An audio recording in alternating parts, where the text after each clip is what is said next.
The Chicago Bears have released their unofficial depth chart, which I will share here with you guys. So what is going on, y'all? Fox Sports all back at it with another video talking.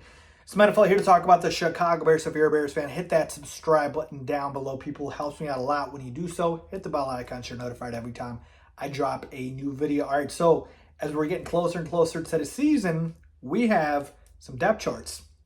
And this is an unofficial one, because obviously we'll get the official one as we get closer and closer to week one. But I have some takeaways here from this depth chart. So first and foremost, let me show it to you guys. So here it is on your screen, the depth chart. And I want to talk about the things that have stood out to me on this chart. And not that many surprises from the main names. Obviously, you know, the names that we expect to start are starting, right? With Caleb, with the receivers, you know, with the offensive line as well. But we'll start with the offensive line at the center spot, because that has been, to me, the biggest question on the offensive side, and I've been watching it throughout the training camp as well, is who is going to be the starting center. And it's between Ryan Bates or Coleman Shelton. Now, during training camp, they have been interchangeable, right? The Bears have been using one guy on one day and another guy on the other day with the ones. So they're literally just flip-flopping between the two. And guess what? They're still doing it, even on the depth chart, because they have said that it is Ryan Bates or Coleman Shelton as the starting center. So they are not decided yet. We still have training camp left to go. We still have decisions to be made.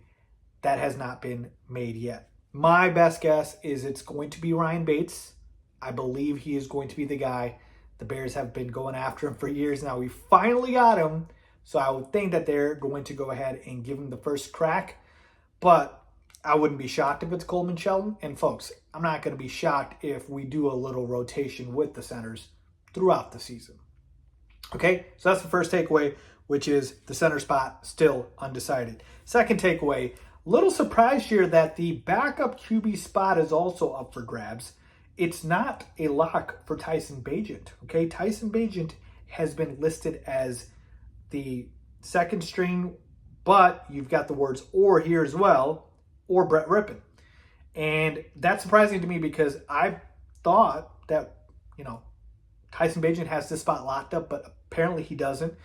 Brett Rippon, you know, he's a veteran. He's got some experience in this league. So maybe the Bears are saying, hey, we want to tap into that experience. And, you know, Tyson Bagent's a young guy. He's got some time left in this. He's got a lot of time left in this league to play, so we'd rather keep it safe with the veteran. I'm not sure. Maybe Rippon's been outplaying him in training camp, but I'm surprised by that. Ultimately, I expect that it will be Tyson Bagent who will be the backup quarterback to Caleb Williams. All right, moving on here. Another very surprising thing that I see on the depth chart here, the backup running back spot is also up for grabs.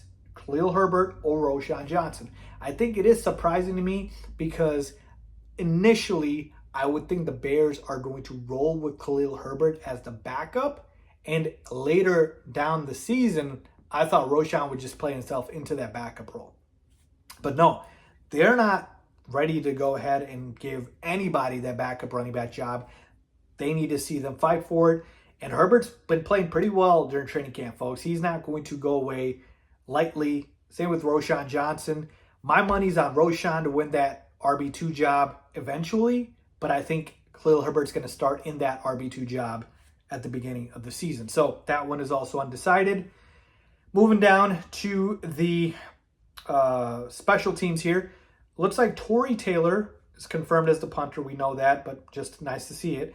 And then here we go, kick return and punt return. We got some interchangeables here. Velus Jones Jr. listed as the starting kick returner with the "or" here with DeAndre Carter. So either one of them, but then it's flipped for punt return. It goes DeAndre Carter first or Velus Jones Jr.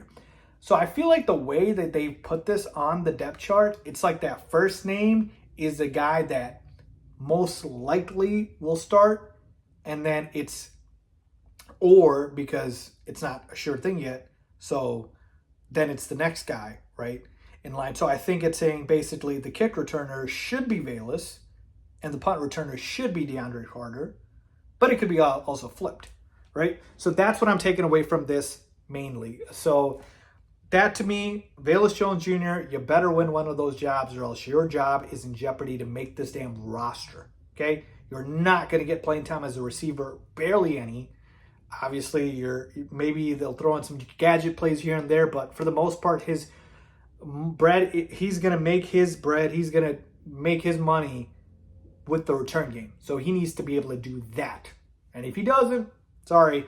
And I'll be very curious if both DeAndre Carter and Velus Jones Jr. make the 53-man roster, something to keep an eye on.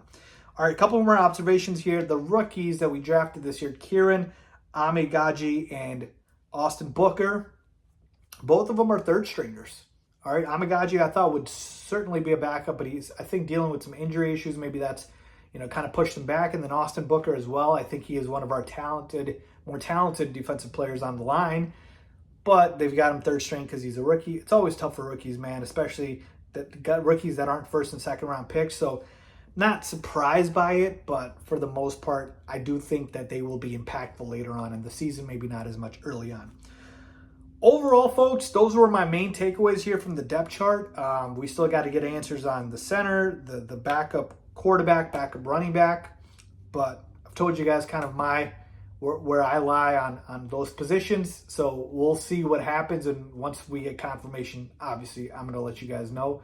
But other than that, no real big surprises. Let me know what you guys see. Leave a comment down below with your thoughts as always. Thanks for watching.